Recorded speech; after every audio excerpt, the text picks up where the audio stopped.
Hello, everyone, and welcome to another episode of the EFL Fantasy Podcast. My name is Angus, My name is Dan. and we are here to review the game week 5 action. The games keep coming. We're back from the break and ready to talk about the games that came along with it. Some were better than others, but that's something we'll get into. But first things first, Dan, how are you? Yeah, not bad.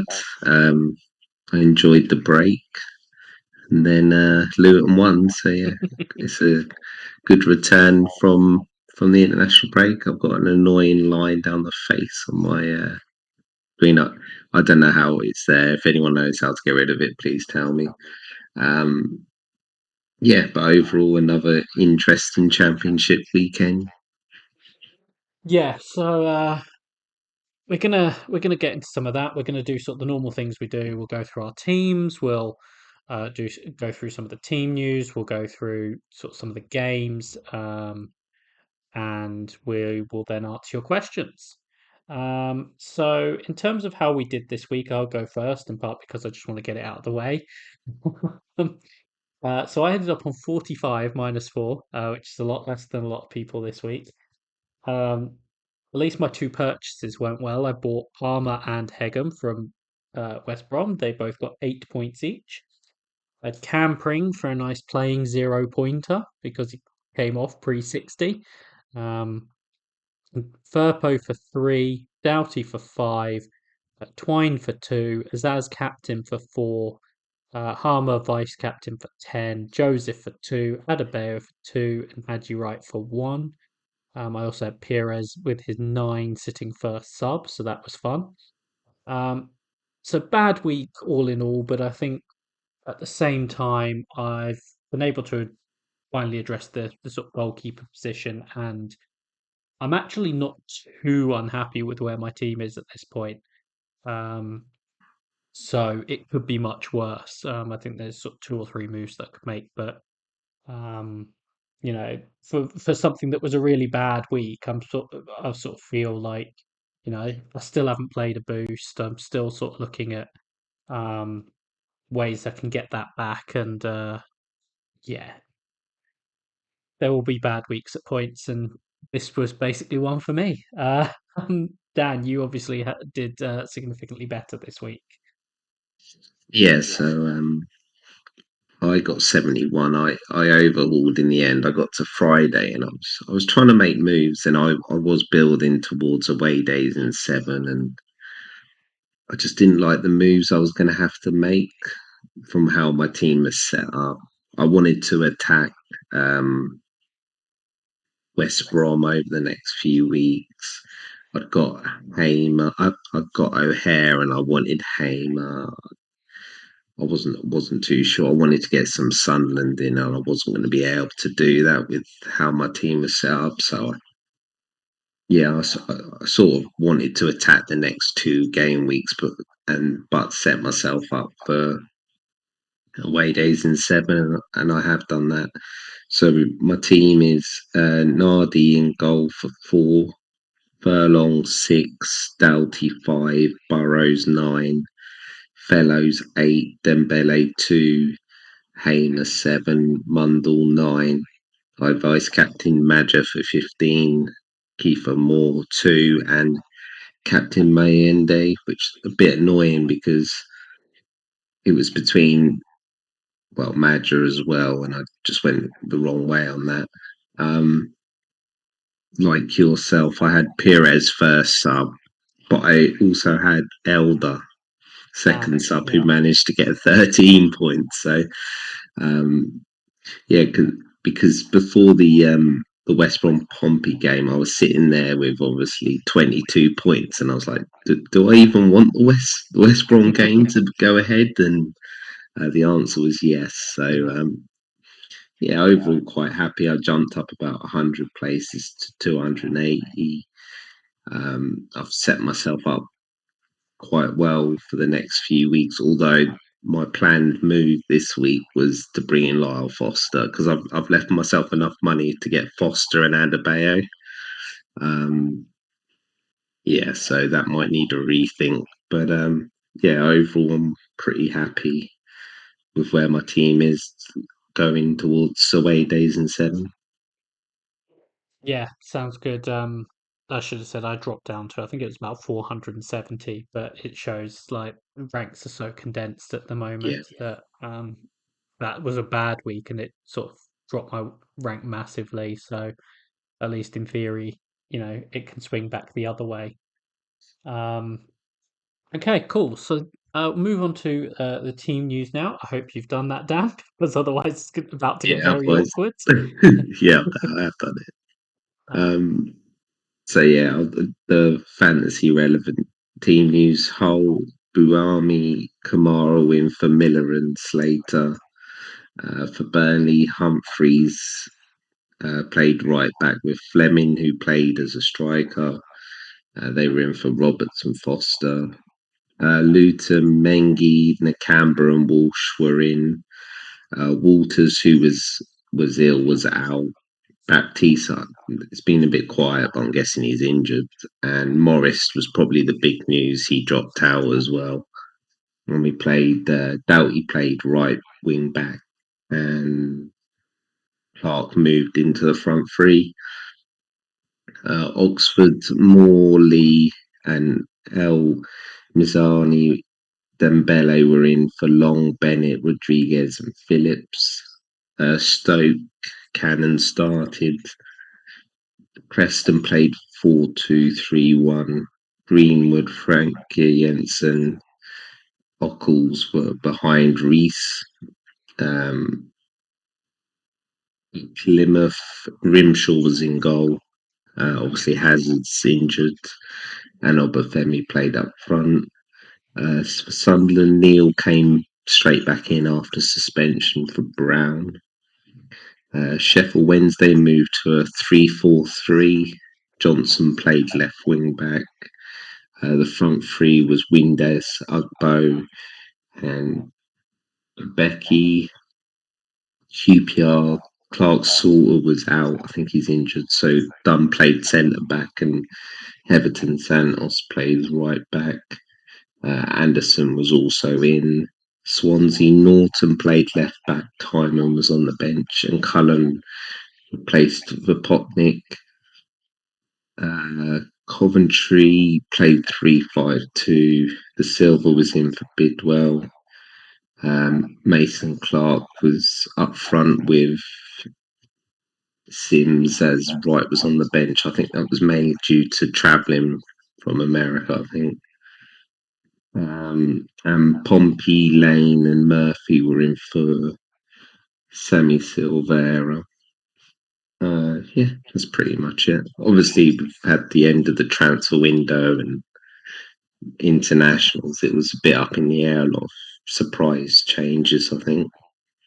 Yeah, I mean, there were a few of them that I think, it was sort of late arrivals from international duty, that sort of thing. Like, some of these players will, I mean, I'm sure we'll touch on a few of them, but some of them, there's sort of no reason to panic. It's just sort of, particularly with time differences and whatever, if they're getting back relatively late, it's no harm to the teams to leave them out for a game and then they'll likely sort of come back in. Um, but yeah, we'll move on to just sort of the games we want to discuss this week.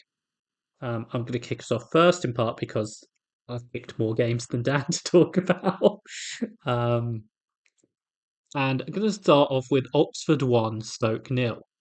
Partially, I want to talk about Oxford. Partially, the news of the day is Stephen Schumacher's sacking by Stoke.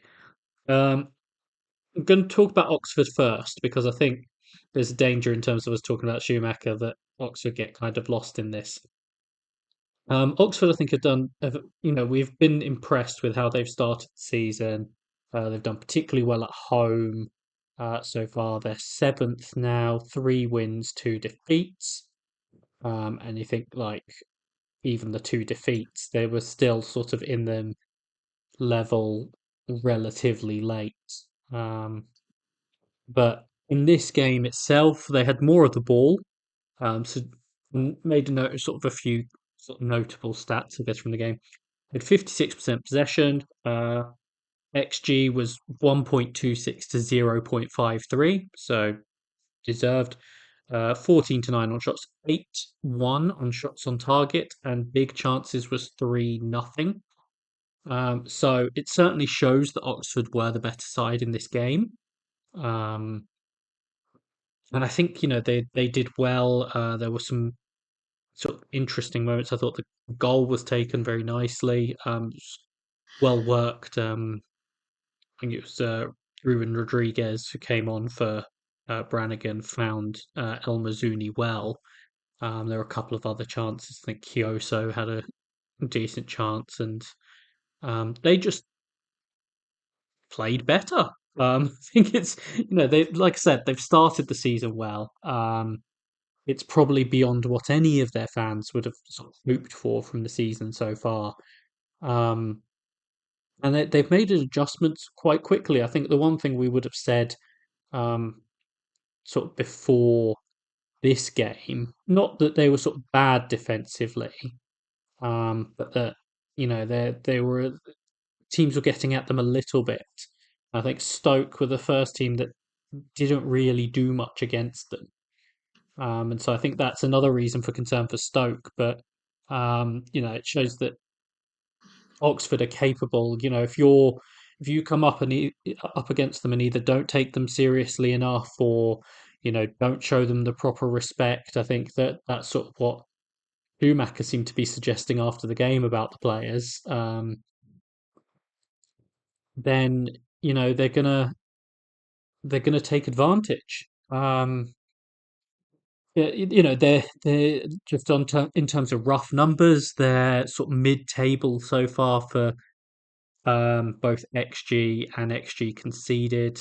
Um, maybe they've sort of overperformed where you might expect them to be a little bit, but they've got those points on the board. Ultimately, for them, this season will be about survival, and they've made a really positive start. And this game was another step along the way in that regard.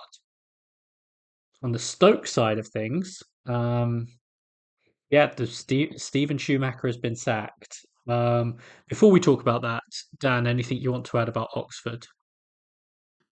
I think I've said numerous times that whenever I've seen them, I've been quite impressed with them. I think in midfield they're very good, aren't they? They've changed it quite a bit in midfield throughout the first 5 game weeks. A lot of that's been down to injuries and things like that. But um, yeah, Brannigan or Rodriguez or Volts. I know Volts hasn't played the last couple; he's been on the bench, but they've got really good depth in there. They've still got Sibley in there as well, so they've got lots of good options and um, Goodrem's. I think it's quite an unsung hero so far for them. He was very highly rated. Um, they've got so many wingers where I'm not sure they're top championship, but there's enough competition where they can produce something, whether it's Phillips, Dembele, Placheka. Um, they've got enough options, and defensively they've looked okay. I think that they might have maybe conceded a couple more, but they're definitely in games, and as you said, the data shows they're mid-table. So yeah, it's been a really good start. They feel very similar to Plymouth last year with the home and the away balance, where maybe if you've got players playing against them at home, maybe don't play a defender or things like that. Um, but yeah, I'm not sure they're going to quite finish this high up, and they might drop down a bit. But you've put yourself in a massive advantage. Well, he's 6 points ahead of relegation already in 5 game weeks. That's pretty decent. So yeah, impressed with Oxford. Now you can get on to Stoke. Yeah, so obviously this wasn't great. Um, and like I said, some of those numbers in terms of just the attacking sort of struggles probably fall in line with some of the issues they've had this season. I'm not sort of excusing the sacking of Schumacher. I think something else has probably gone on, or at least I'm not sort of using that to explain it. I'm assuming something else has probably gone on. 5 games in, they've won two, lost three. They're on 6 points, the 13th in the table. Um, the concern that jumps out is that they've scored 3 goals in 6 games, in 5 games, sorry. Um, and you know, it's not. I mean, from a relatively sort of positive start, particularly week one where they beat Coventry at home, and it was like, oh, here we go. Since then they've lost away. Well, they lost 3-0 away to Watford. They lost 2-1 at home to West Brom. They had a big win against, uh, albeit a rotated Middlesbrough team in the League Cup. They beat Plymouth away, and then lose to Oxford, and Schumacher's gone. I don't. It doesn't feel like it's worthy of a sacking, though. It just feels like this is just Stoke. They're just very unpredictable. I'm just not sure it's warranted a sacking at the minute, but they've obviously got someone in mind. Um, they're acting pretty quickly. Like even you look at the data, they're pretty much mid-table on goals, XG and XG conceded. I think they're probably a couple of goals down on maybe scoring, like you mentioned. But yeah, I'm not sure it warrants a change of manager. I quite like Schumacher, but it's they've obviously made a decision. Yeah, it just makes me laugh. They've spent the whole transfer window getting in his sort of players, and then they just get rid of him after a game. So yeah, I know a few people have got Manoof in for Stoke. He looks good, but I mean, we've got another new manager. Are they going to try three at the back again? They like doing that, don't they? So I don't know. I I don't look at Stoke for fantasy. I don't know if you've looked at them. I mean, a couple of players, but at the same time, it's like, okay, I want to see more. And like, you talk about Manu, who looks a proper Yeah, player, but then you sort of look at what's around him, and it's like, how much is he going to be able to manufacture on his own, which he has done at times, but it's just been a bit strange. You've got a director of football an inexperienced director of football in Jonathan Walters, who obviously didn't hire Schumacher. So whether there's just been sort of a disagreement there, and he wanted to sort of bring in someone that he'd appointed or something like that, I'm not sure. Um, yeah, particularly sort of as I say, reading those results out and everything, it doesn't sound like that's something where you decide you need to sack the manager. So I'm assuming something else has gone on. Particularly one game after the international break. Like I think, that's where it makes me think there's been some sort of disagreement, because if you really wanted to replace him, you would have done it in the international break. Um, Narcis Palak, uh, or Palach. Uh, I'm not sure which one it is. 'Cause he's Catalan, which would lead me to believe if it's Pelach. Um, but he is reportedly their number one target. Previously worked under Carlos Corberan at Huddersfield. I think he then stayed at Huddersfield under a couple of the subsequent managers. Um, he then moved to Norwich, which is where he is at the moment. Um, I remember sort of when he was working at Huddersfield under Corberan, and subsequently there were a lot of sort of positive reviews of him. Um, it can go either way with these guys when they get the job. I mean, Corberan's similarly worked under Bielsa, and a lot of people spoke positively about him, and was it, you know, about his potential to sort of step up to the number one job, and that's obviously gone really well. But you hear about a number of these guys who step up to the top job, and it doesn't translate. So it'd be interesting to see. I'm glad, I guess, that they haven't gone sort of down that sort of well-worn path of like, let's get a sort of, you know, a guy in his 50s that we all know about, that we've seen however many times. Like, at least they're doing, they're making one of those moves on someone who could be really good rather than someone we know is like fine. Yeah, we've seen this before though, and it's like you get the feeling for Stoke this could either go either way.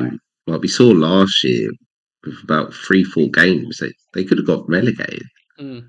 Um, it's also early enough that they can push towards the playoffs. I think it's very open this year. Um, it's just one of those. Do you bring him in and he doesn't do well, and then you're on your third manager? We see numerous times chaos at a club can get you relegated. Again, their transfer policy is just all over the place. Um, but yeah, like you signed Tom Cannon, good, good striker, beat a number of players, so you're obviously paying him decently. You got Ash Phillips from Tottenham on loan, so you're still able to get good players, but they just bring in the turnover of the squad every year is just too high. And I thought he was going to be a bit more settled this year, but this doesn't seem to be the case. So yeah, we'll wait and see. It can go either way. It's just a massive wait and see, especially fantasy wise. Obviously, apart from maybe Hansen, I think that's it's fine if you've got him. If you've got your Hanson, I wouldn't panic. If you've got Manoof, I wouldn't panic Yeah, I either, wouldn't to be panic. honest. Because you would assume, given the quality he's shown, you would assume any manager is going to come in and probably want to play him. Yeah, So that's not a problem. But otherwise, yeah, it's a bit of a wait and see. You know, I think more so than the Michael O'Neill and Alex Neil, they might play back three, back four at any moment. I think it's just with the well, we assume the new manager, it might be someone else coming in if they can't get that done. We don't know whether it'll be back three, back four. Are they going to play more possession football, that sort of thing. So I think it will become a bit more of a wait and see on everyone else.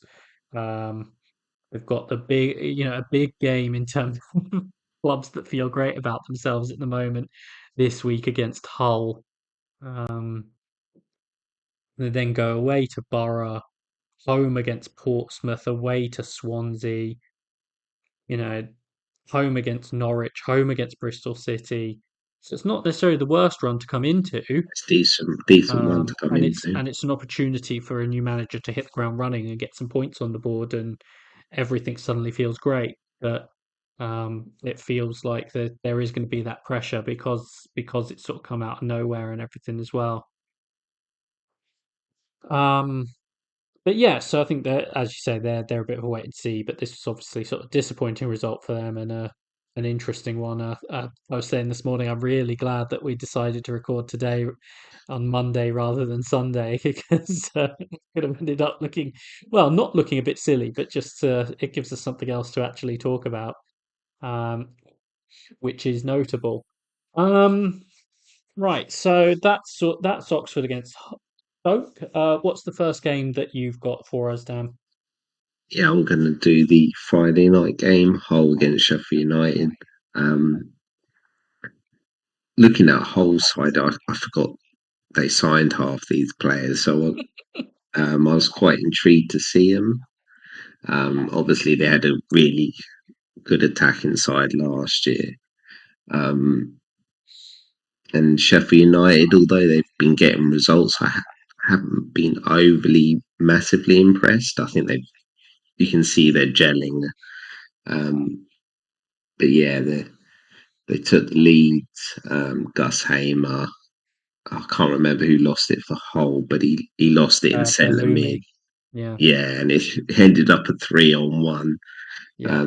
O'Hare played Hamer through, finished nicely. Um, then about 10 minutes later, you had Kiefer Moore racing Well, racing through one on one. racing is probably not the right word for Well, Kiefer Moore. and as someone who had Kiefer Moore, I was thinking, oh, he's just going to cut in and shoot, and then he tries some flick, and then O'Hare tried to cross it back in. It was just talk about overcomplicating it. And then not much happened. And second half, Hull made a couple of changes. They took off Giles, they got Miller on. It just felt a bit more better, balanced. Interestingly, in the first half, I don't know what role Giles was playing, but he was sort of drifting in centrally, like an invert. And I'm Mm. thinking, you got Ryan Giles, who's one of the best crossers of a ball, and you've got him coming in and inverting. It's like wasn't too sure about that. At times they pass through the lines quite well, Hull, but I never thought they were really going to cause too much of a trouble. 62nd minute, Sheffield United make three subs. One of them was Hamer, who looked like he was struggling. I don't know if it was cramp or a muscle or something, but he went off. So he back Saki and O'Hare, and I think I messaged you and I was like, I'm not sure I'd have done those subs because he brought on Callum McCallum and was playing him left wing. Um, Brooks, okay, Brooks is an attacking player, but just bringing on players and you're like, I'm not sure about this. And then what happens? Brooks sets up McCallum to make it 2-0. Um, I was quite happy though because obviously I brought in Burrows and I saw McCallum and I was like, oh no, they're going to start sharing minutes, and they didn't, which I was quite happy about. Um, and then from then on, it was pretty comfortable. Hull did hit the bar, but yeah, the Sheffield United side is pretty much settled. It's going to be Cooper in goal, Gilchrist, Suter, Armahodvic, Burrows, Souza, Arblaster, O'Hare. Looks like Rasaki, Hamer, and more. It's pretty settled for a team that was basically been built over the summer. So, and they do have options on the bench. Brewster came on. You still got Tyrese Campbell there.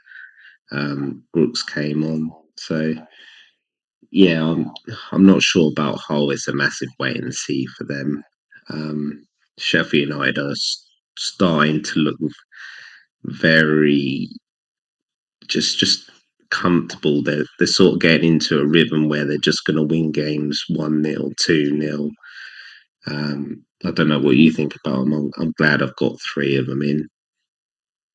Yeah, I mean, I'm on one at the moment, which isn't necessarily a problem, but it's just working out where exactly I'm going to go with them. I thought it was a strange game because I thought couldn't get a read on them because they did decently when they had the ball, but they seemed quite happy to let Hull have the ball. Yeah, Um, I note something I think the not the top 20 podcast said about you know 68% possession, not resulting in a lot of shots. Um, you know, opposition relatively comfortable against your possession. Um, Hull made a managerial change to get away from that sort of performance. yeah. And they did speculate, which I do wonder about whether Sheffield United actually just set out to let Hull have the ball and then, look to hit them on the counter. I'd suggest if you're looking to hit a team on the counter, Kiefer Moore is probably not the player you want running at them. I Um, mean, the three behind him aren't bad though. Even since the first game against Preston, they've looked very, very good on transition. oh yeah, but watching Kiefer Moore try and outpace anyone is an adventure for everyone. Um, but he does a good job, and he actually did a really good job for them on the second goal. out on the touchline. Yeah, he did. Yeah. But yeah, I mean, I think as you say, the team is pretty settled. You know, you've got options throughout it, and I think there's not too many players you can go wrong with. I know Vinny Souza had a couple of moments, but he's probably basically the only player in the team you'd rule out. um, So um, who do you have for Hamer?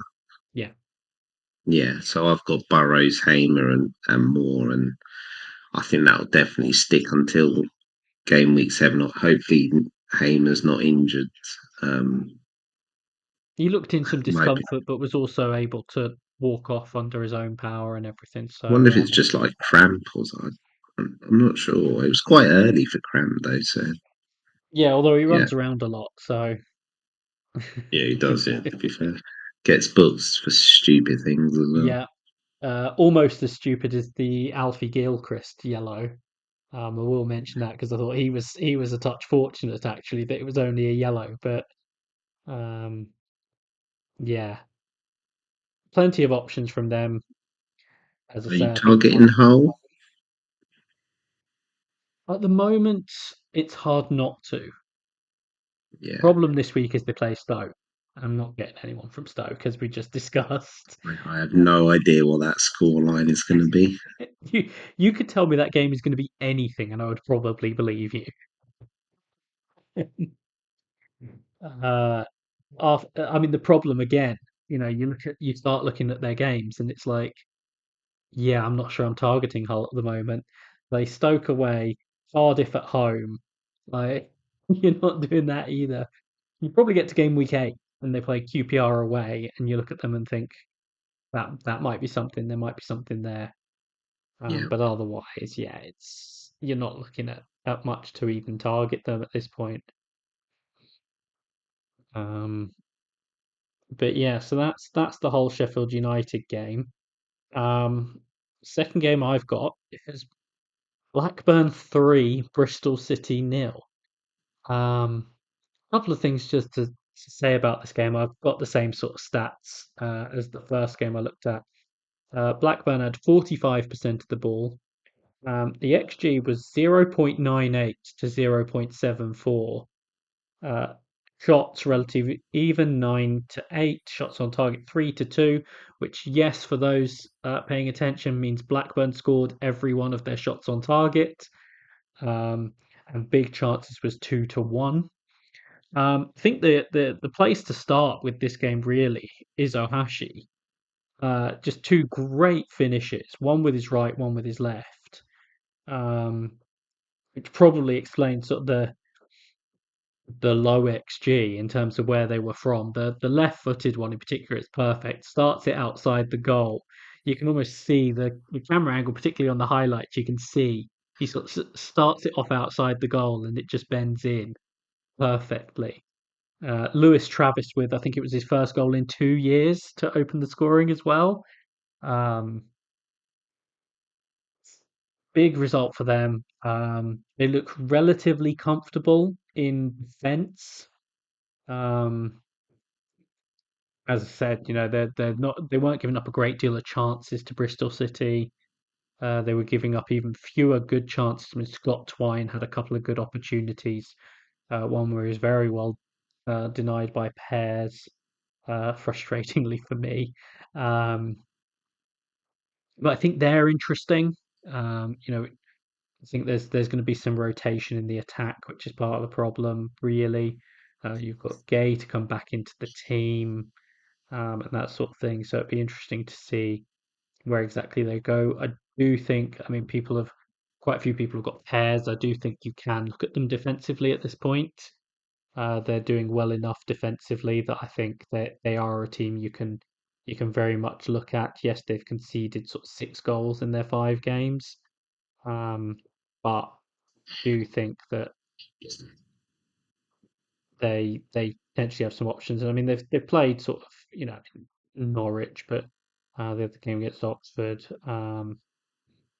played Burnley, um, and they had the mad opener against Derby where they conceded 2. And I think they they look good to me. I think there's a couple of the players that have come into the team as well. I think um, Harry Pickering will do well to get the shirt back off Owen Beck now. We Um, mentioned him last week, yeah, a couple of weeks ago. I know you quite like it. I know he's quite highly rated at Liverpool. yeah, did very well for Dundee last season. I did think once he gets in the team, it could be handy for them. So I think he's certainly one who could be an option. Um, on the Bristol City side, obviously I have Fring who came off before 60 minutes. Um, I think it was 59. Uh, they made a triple substitution at 2-0 down. I'm not sure how much it improved things. Um, Bristol City away might be one of the worst teams in the league. Um, Goes back to I think some of the issues we were talking about last season of they want to sit back and sort of hit teams on the counter, and the problem is when teams do that to them, they tend to struggle. Um, Probably the last thing Liam Manning wants at this point is to play Oxford United, who of course he was at left for Bristol City. Um, it feels like he's basically guaranteed to get abuse at the weekend as well because he's under pressure from them. He'll get abuse from the Oxford fans. If things are going badly, he'll get abuse from the Bristol City fans. Oxford Um, might attack him though. Might yeah, just come and attack him. but yeah, I'm not sure what your thoughts are on well both of these two. Particularly, we'll start with Blackburn. Yeah, I think although Hashi scored a few goals now, I do worry about Gay, like you mentioned, with the rotation. What a couple of weeks ago, Vyman scored that great goal. You've got Todd Campbell's floating around. It's a lot of players trying to fit in. It seems like Dolan is going to play. It's whereabouts he plays. And as you mentioned, if Beck can keep that shirt, obviously Pickering's out, so we don't fully know. Hopefully, it doesn't mean that, like in a 3 game week, they start rotating. That won't be ideal. But yeah, I think a lot of us thought Blackburn would struggle, and they've actually built themselves quite a good squad. Um, so we'll see how long that lasts. Um, Not after too many players. Like it looks like Pears is still number one, but I wonder is are they just waiting for him to make a mistake and then they'll bring in the other goalie? Um, Bristol City, I thought they'd be doing better. I know you've got Pring. I think most of the time he's had been a decent option. Um, Twine will do okay. Malulu started instead of Sinclair this week. Um, yeah, I just never really know with Bristol City. They're so unpredictable. Their prices are quite fair, but it's like you never know when to play them. You don't know if they'll do it any good. So yeah, I'm not rushing out. I know they play away though in game week 7. Um, Yeah, the so problem is, like I say, Bristol City playing away might be sort of one of the worst teams in the league at the moment. But they're playing Swansea, aren't they? It's a yeah, good although run though. they've played 3 games away this season, they managed to draw with Hull and then lose 3-0 against Derby and Blackburn. So it's not great. Like you mentioned though, who's the next side? Oh, well, Middlesbrough away game week 10. Yeah, We know what's happening. yeah. I mean, I've got 2 of them, which I'm not exactly thrilled about at the moment. Um, Although I reckon Pring will be sort of going for me this week. Um, Even though you would have looked at it and thought that's a good game on paper. I think at the moment I'm not sure it is, so I'll be moving that on. Um, but yeah, that's Blackburn against Bristol City. What's the next game you've got for us, Dan? So I've got Plymouth, Sunderland, and in typical Championship, this the amount of times this happens when the team that are top play a team that's in near the bottom, and we all know it happens so often. At least once or twice a season, this happens. So Plymouth win 3-2. Um, Started off pretty well. Sunderland got the relatively early goal through Patrick Roberts, who took the penalty. Um, Not sure it's a penalty. It's a bit soft, isn't it? But he scores. Um, Plymouth get back into the game by one of those unfortunate own goals where it's a great save by Patterson and it sort of just hits Ballard and goes in. He then makes his day worse by giving away a penalty, and then Hardy dispatches it to make it 2-1. You then got Mundell, he's basically just Jack Clark's region, who just only scores across the goal. Um, and at 86th minute, you're thinking, well, we know how this ends up. This is going to end up 3-2 Sunderland, but it didn't. And Joe Edwards, who's got a habit of scoring big goals, obviously got the winner. I think it was against Hull last game of last season to make sure they stayed up I in think the so. 1-0 win. Um, he scored the winner and then to make it 3-2 and Rooney going mad on the sideline. So, yeah, I think we've mentioned, I think it was after the QPR game, that they might not be quite good enough, Plymouth, but they're definitely playing for Rooney.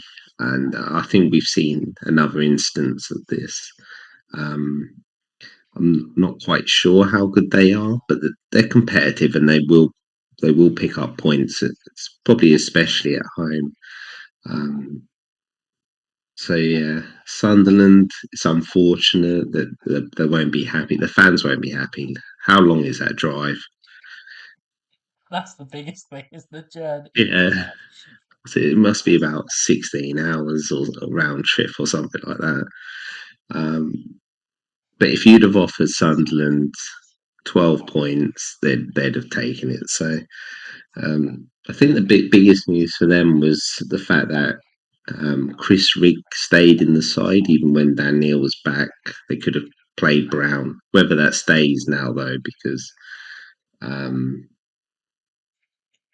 because Brown did come on for Chris Rigg on the 70th minute, so it'll be interesting to see that going forward. But yeah, if you got Sunderland, I think it's quite an easy hold for a lot of them. Unfortunately, I took a punt on May and the captain, and that didn't quite work. But yeah, overall, um, any Plymouth on the watch list? I do have Grimshaw. Just just put in 4.5, and I thought he'd probably be the decent option. Yeah, well, I've still got two, although one is Hazard, but I had two keepers that weren't playing this week, and Davis was more expensive, so he was the one that went. I've still got Sissoko on the bench. I thought from the bits I saw, he actually looked really good. I think it was for one of the goals. He got the ball across, despite the fact that they sent like three players over to cover him, and it still didn't stop him. So there's clearly a player there. I'm not sort of planning to necessarily hold him through, but he hasn't sort of felt like an urgent sell. I think they've got just enough around the squad. Like I'm not sure, like you say, I'm not sure whether it will be enough, but they've got just enough that they can be in some of these games. The likes of Whitaker, the likes of Hardy. I think they've got enough that they can be in these games. Um, I'm not sure how much I'd want them for Gaffr. Still think Morgan Whitaker's an option, but it's a lot of money. But we've seen what he's capable of. I mean, that strike. It's unfortunate for Dan Ballard. It's really unfortunate for Anthony Patterson, who comes up with an Great save. unbelievable save. Yeah, Because Morgan Whitaker's caught that so cleanly. And he can't believe it. Patterson can't believe it. Ballard can't believe it.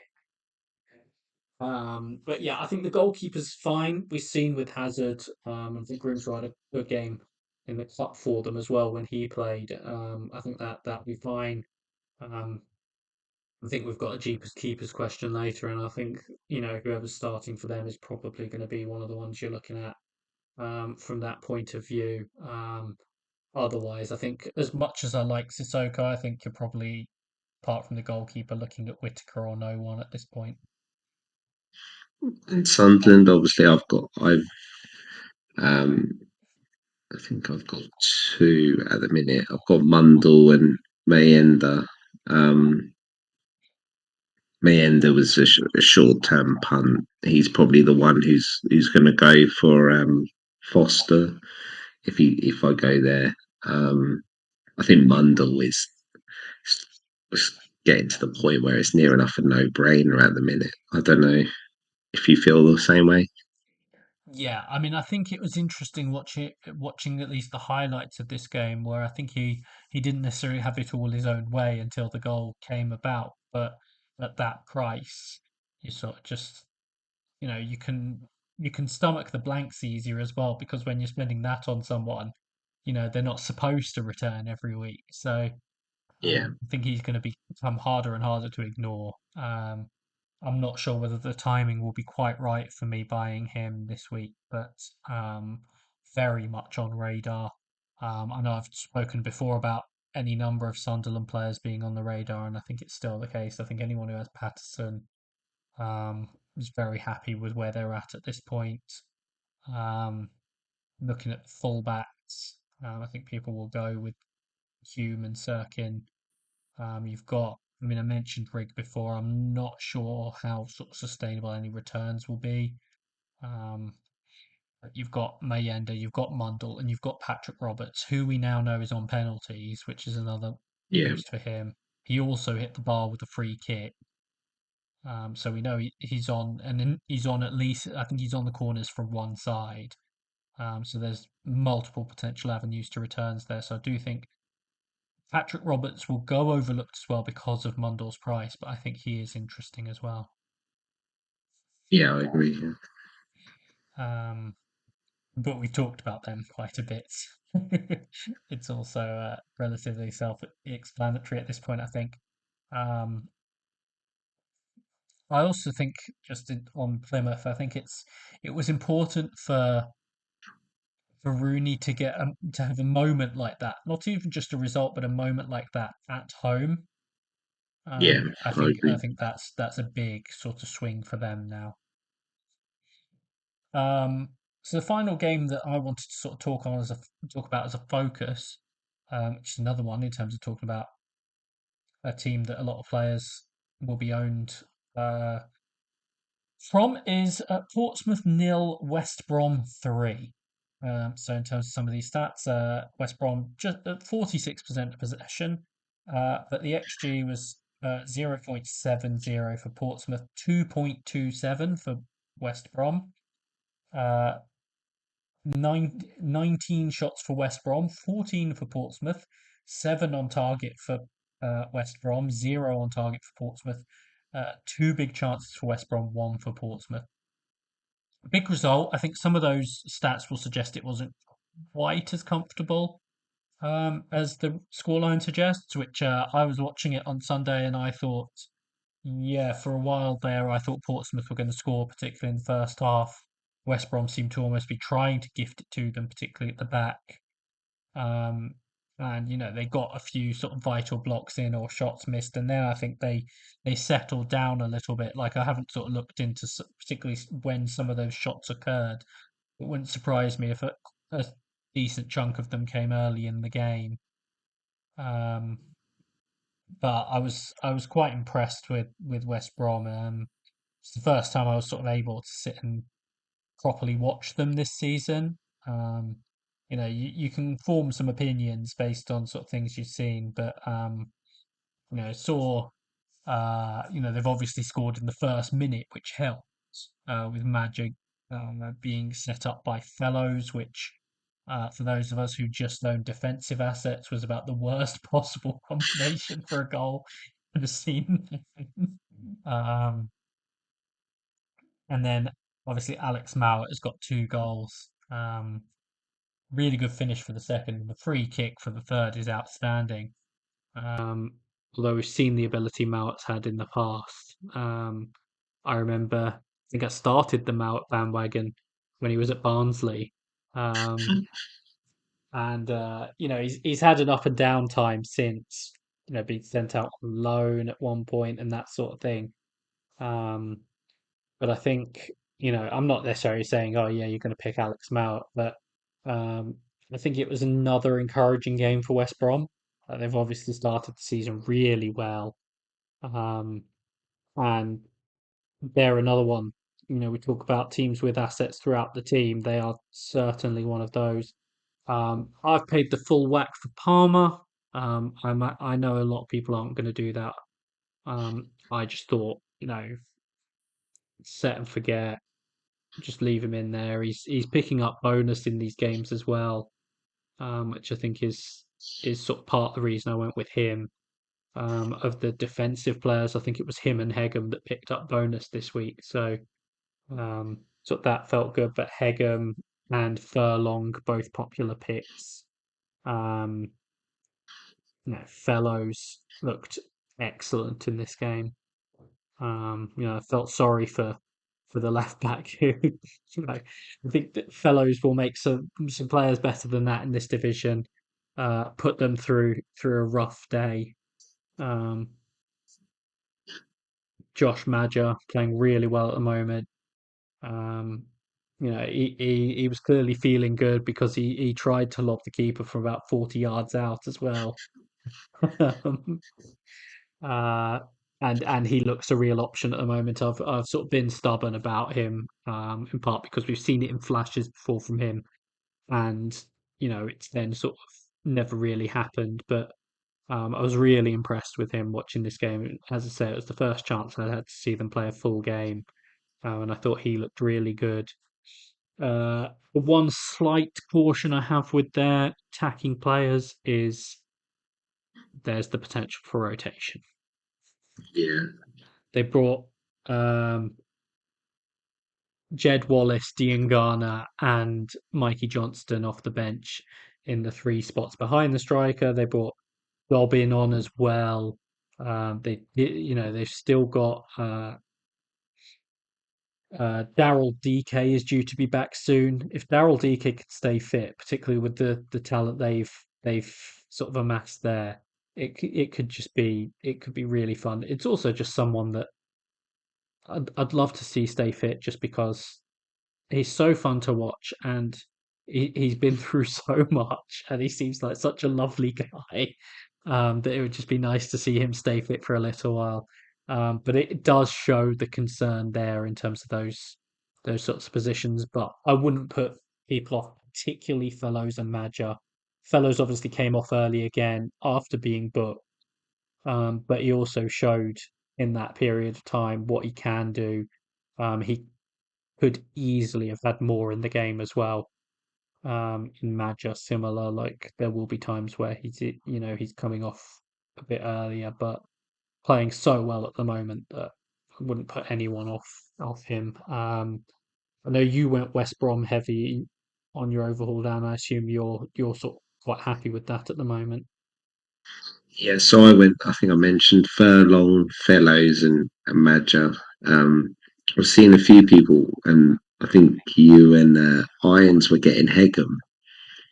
And I thought I was missing something from like the data perspective, but yeah, they've got the same amount of points, and obviously Hegem is point 0.5 less, but there is sort of players who can play in Hegem's position. I know he's doing well. Whereas you look at I'm not sure. I suppose they got Mason Holgate, but not sure you want to not put Mason Holgate. Um, it is a worry with the rotation because at some point Fellows is going to get rested, especially in the 3 game week. Um, my plan is to keep those three until away day 7, and then might drop Fellows if it looks like if he keeps coming off 60, 70, maybe you have to look at getting rid. But yeah, I'm glad I got on Madger. Um, Hopefully, the streak of double West Brom for me is over after the attacking returns. But yeah, they look really good. And the worry thing is, um, they're normally pretty good defensively, and you've just read off all their attacking options as well. If it's good. And last year they were pretty much a top 6 side already, and they might have improved their squad. And the league's not as good, so I'll be amazed if they don't get playoffs.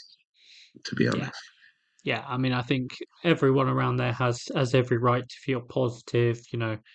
Things are looking good at the moment. They're scoring goals. They're barely conceding any. They're picking up results.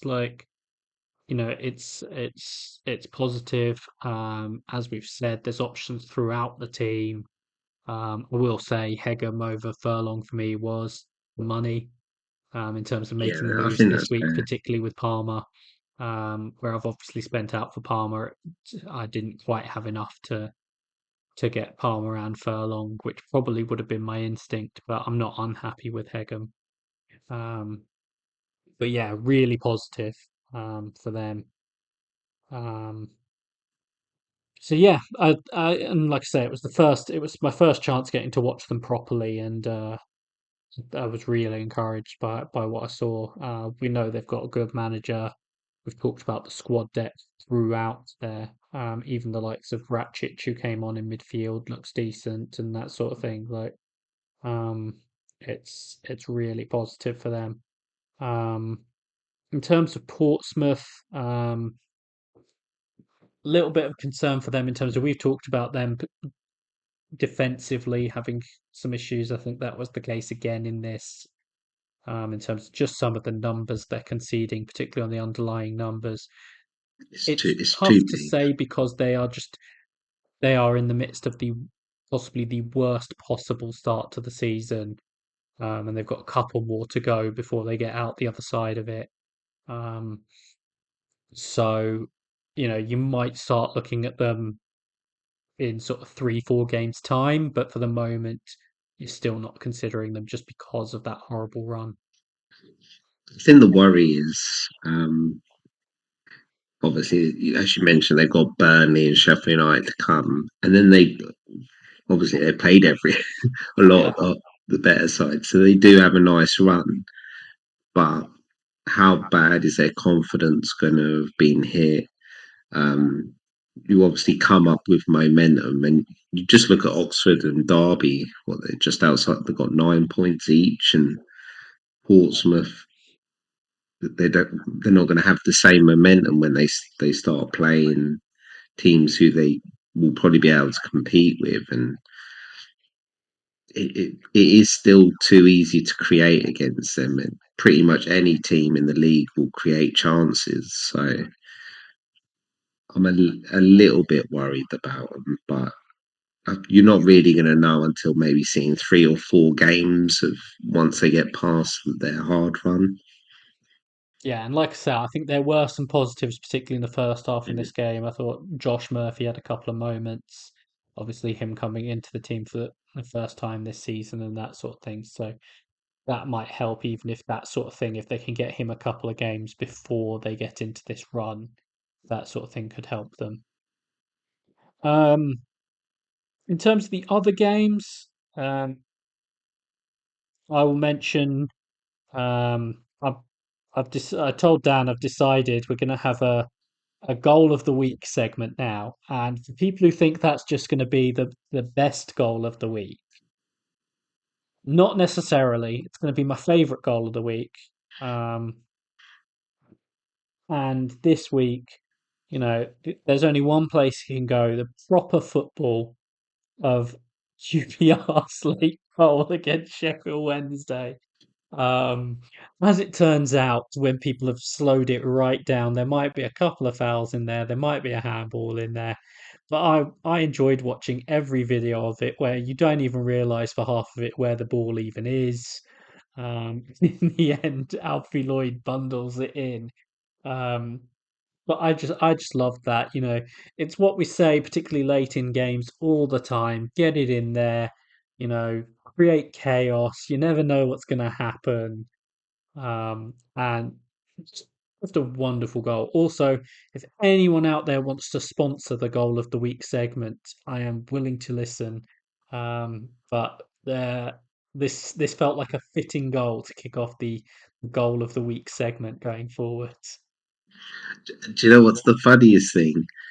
Is how good was Barry Bannon's goal, and no one is So good, talking and about it. no one's talking about it.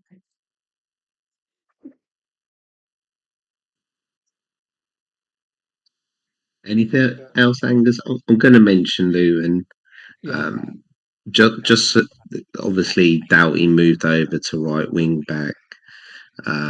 Walters was away with England. I think it's under 20s. He came back unwell. Although interestingly, in his press conference, um, Edward said that the plan was always to play. He wasn't going to play anyway, Walters, which makes me think they wanted three centre backs. Obviously, normally Bell plays left side of centre back, but they wanted Burke, Burke, McGuinness, and Mengi for the height. First game back for Nakamba. He's probably one of the best out and out DMs in the league when he's fit. Walsh was pretty good alongside him, although we've got Baptiste there. We've got Cruz from Mainz who's getting up to fitness. The big news was Morris dropped, although there was some rumours that he was injured throughout the international break. He wasn't in like the training video they released,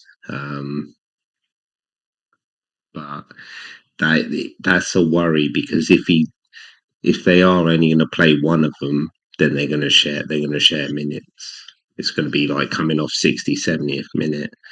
Um, so yeah, basically, doubt he's fine. Doubt he's going to play. yeah, and I think people have to make their own mind up, particularly about Adebayo. That'll be the main one that people are looking at. Um, I had sort of a couple that I wanted to mention. Um, one of them was Tommy Conway. Looked very bright for Middlesbrough, playing sort of behind Latte Lath, but was sort of all over the place. And I think if they they have a lot of options, but he looked particularly good. Um, I do think he's potentially interesting um, if he's going to play regularly. And the other just uh, game I wanted to mention briefly is Luca Kolyosho is very fast. Very Um, fast, yes. Having seen him live, yes, he is very fast.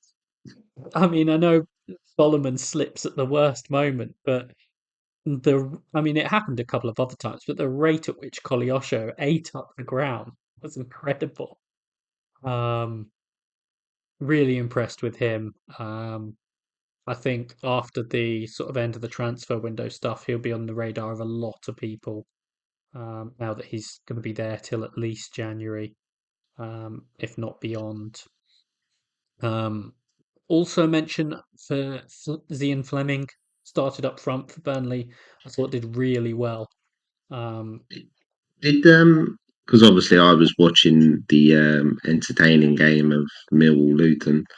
Um, was anything said about Foster, or I has think there anything was come something out? said he came back late. I think not in a critical sense, but just in how late he rejoined the club from international duty. We're not going to know, are we, Angus? So Parker has been quite clear, although he didn't mention Foster at all, which was surprising given that it felt like he mentioned half the squad in his update before the game. But um, there was something afterwards about just how late he'd got back from international duty. So I'd assume he's fine, but um, we'll potentially hear something pre-deadline about any potential issue there. But I did think Fleming did very well. Um,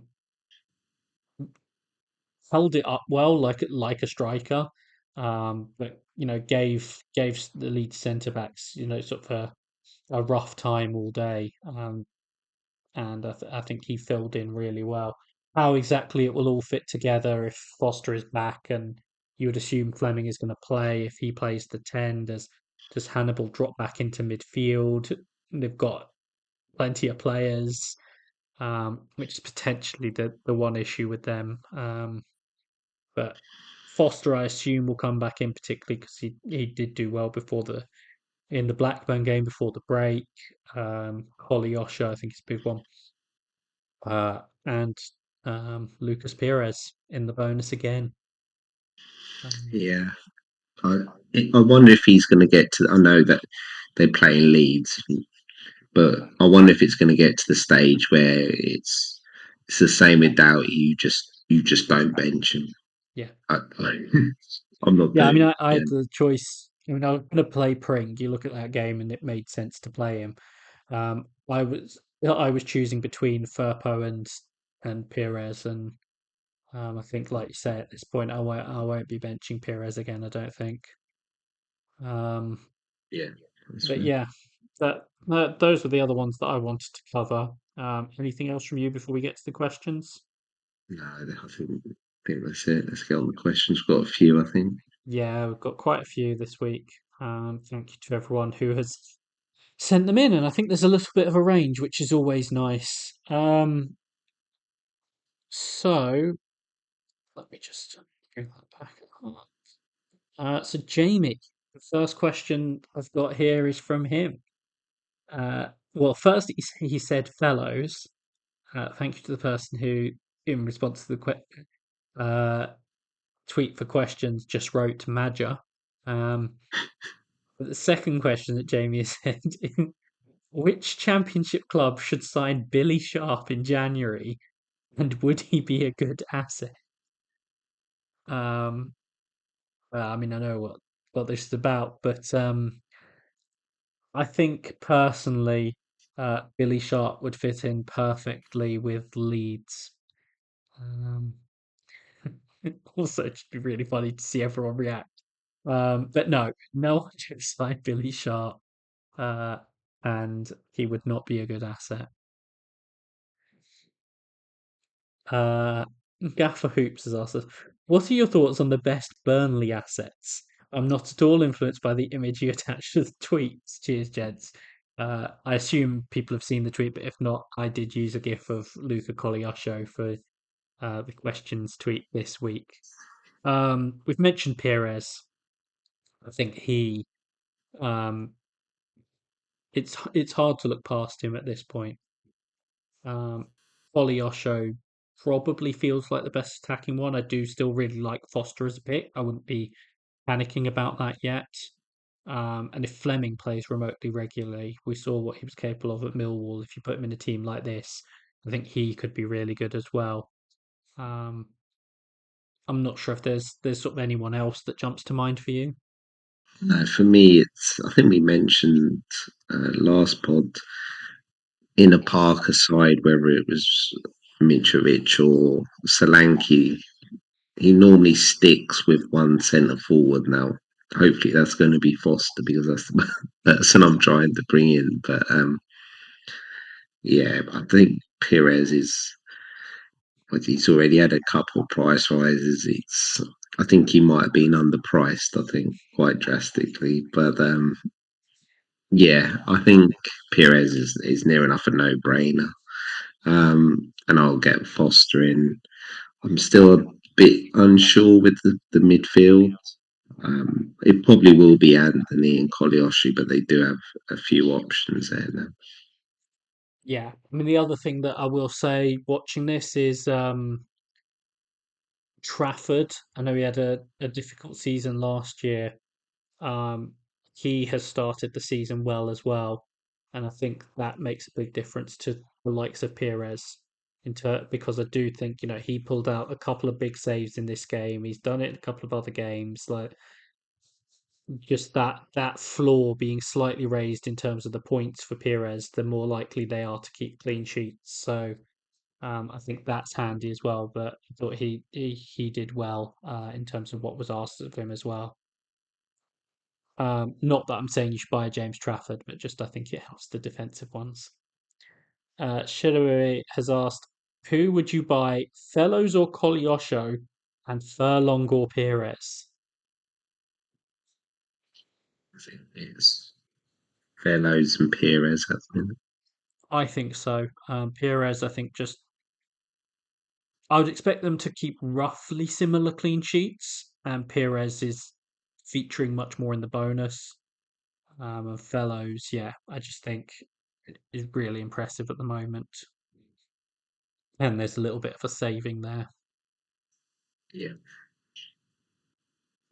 Barracuda said, buy a Bristol City player for the next 4 game weeks, or stay away with them. Was thinking about Twine. You've come to the right person.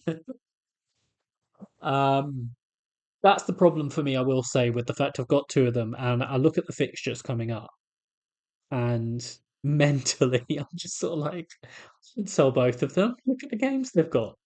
Um,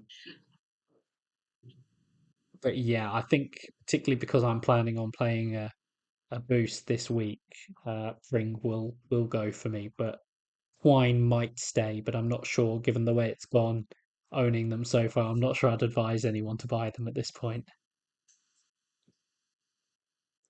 Non-stop FPL. If planning to play Park the Bus in game week 8, who would be on your short list of defenders? Brings up the game week 8 fixtures. Perez, Yeah, I was about to say Pierce. Doughty,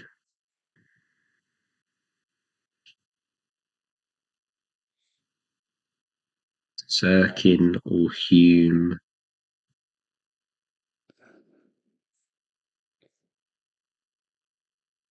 I think Burrows. Burrows. I might double up on one of the teams as well. Yeah, I'll throw a couple of others out. Kenneth Powell. Yeah. Um, and I know that Blackburn have been doing well, but I still think someone like Van Everyte could be a decent one that week. Yeah, it's got attacking potential, isn't it? I think if I was playing part of the bus, though, I'd try and double up.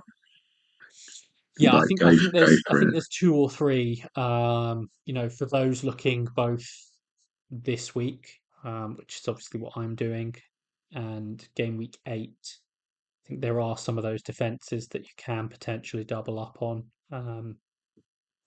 Which might be a way of maximizing sort of your returns as well. Um,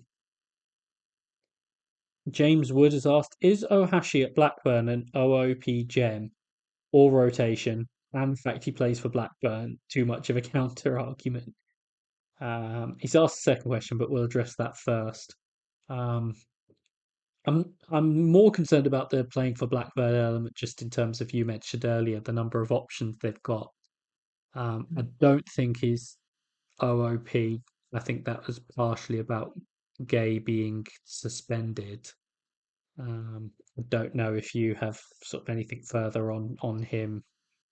Yeah, it's hard because a few weeks ago I thought Gay was going to be first choice, and he was, but then he got like rested in the game, and like I mentioned, we've seen like Vyman randomly come in for a game, and they do have other players. So I'm not sure I'd rush there, although he does look like quite a decent player at a very reasonable price.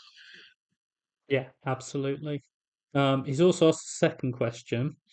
Is Hegem safe at left back for West Brom now? They look pretty solid. I know you raised this concern earlier when you were talking about them in terms of going for Furlong. I'm not sure he's safe at left back just because they did bring in the guy from Juventus. Styles.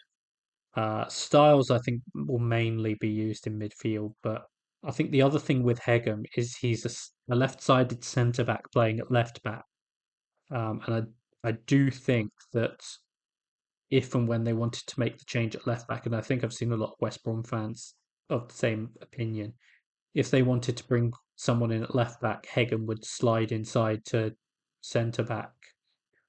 So I don't think he's necessarily under threat. It would be one of the centre backs who's currently there, either Bartley or Ajayi, who would be under threat. I think we're going to get a lot of questions answered in that midweek.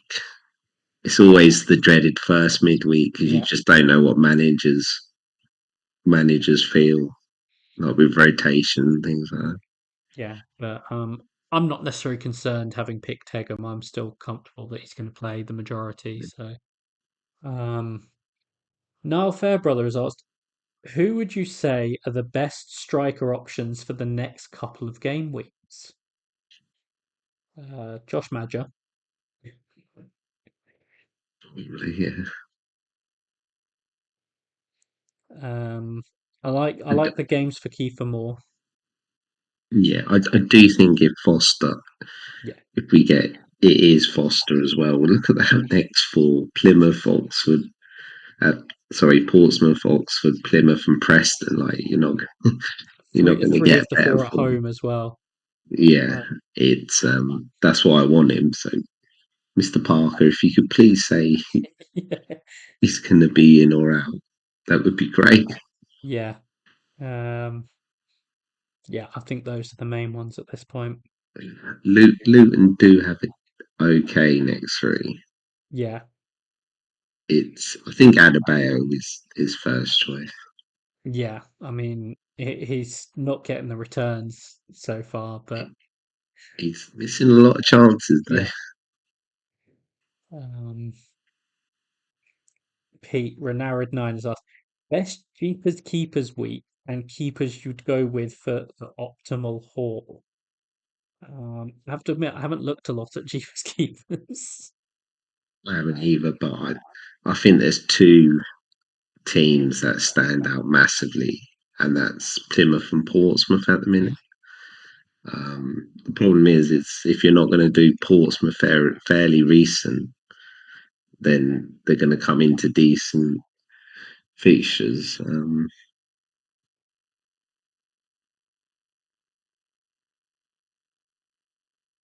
I think Portsmouth.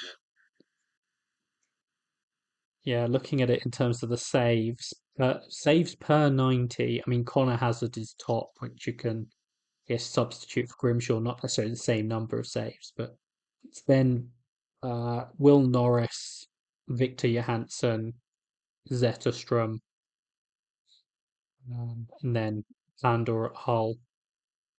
So I think really you're looking for. I think someone like Zetterstrom, I've seen sort of bits and pieces. He looks like someone that could be a decent option for it as well. Um, Yeah, but I think, and Johansson on a Jeepers keepers, you're never going to say no to them. But I think you're probably looking at something like a Plymouth and Hull or sort of Plymouth and Derby, that sort of thing. it might be game week 8. Plymouth are away at Burnley and Derby are away at Sunderland. Yeah, yeah. I mean, it's something like that.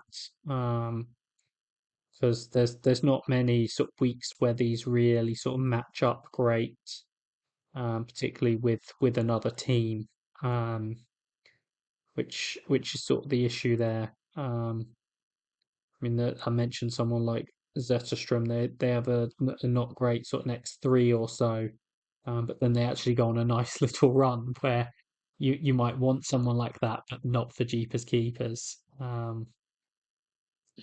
But yeah, you could look at Plymouth and Portsmouth in the next three, at any point in the next three, really.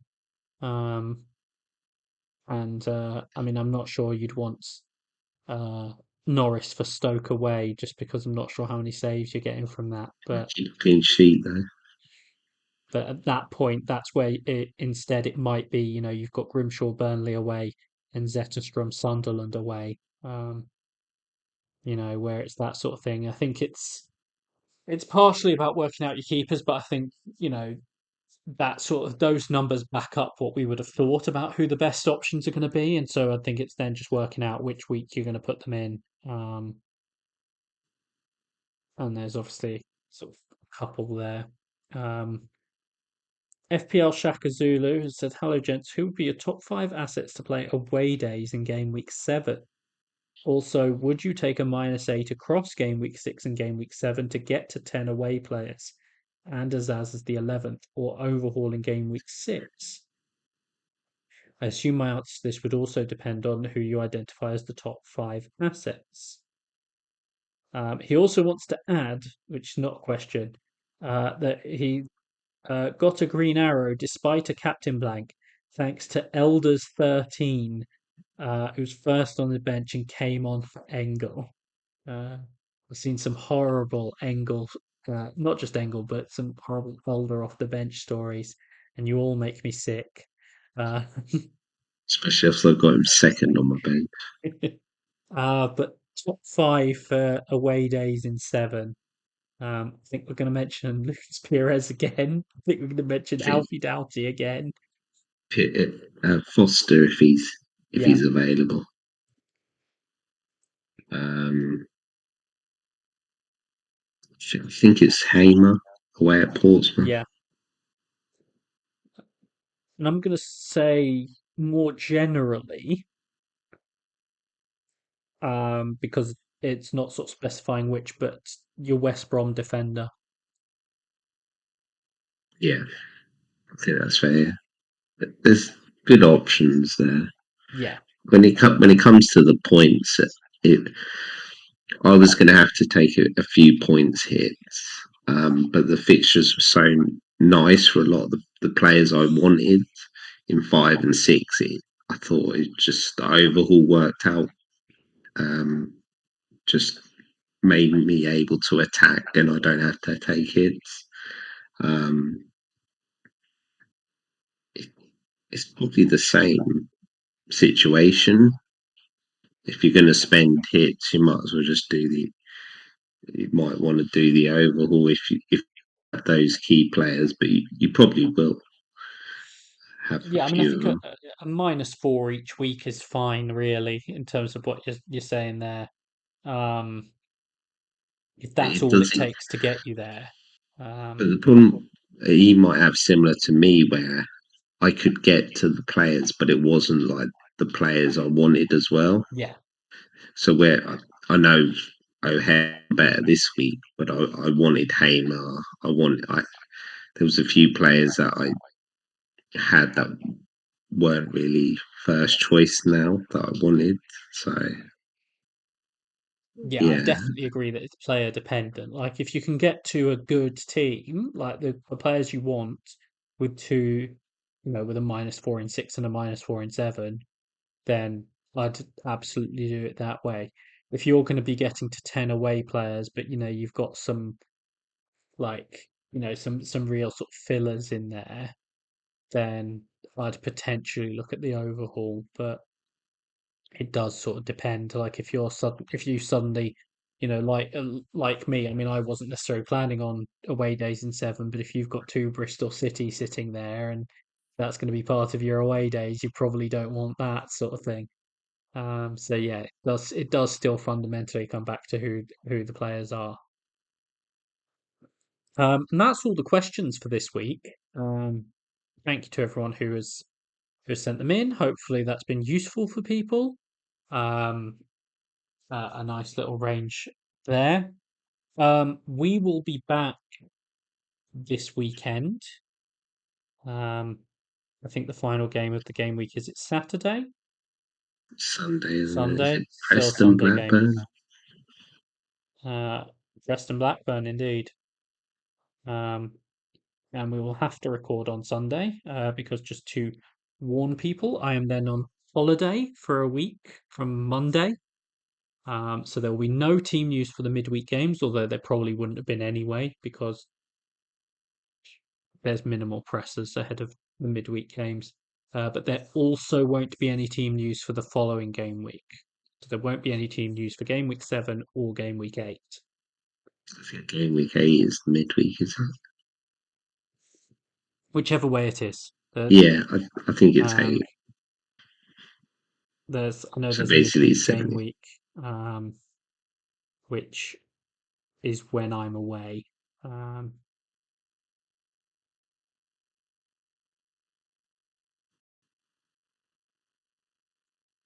yeah, game week 8 starts on the day I get back from my holiday. So it's game week 7 and game week 8. Game week 7 is the weekend, game week 8, but I get back on the Tuesday, so I will not be doing team news, particularly because I will be It's fair enough. jet lagged to hell. So there won't be any team news. So just to warn people now that there will still be a game week review pod this Sunday.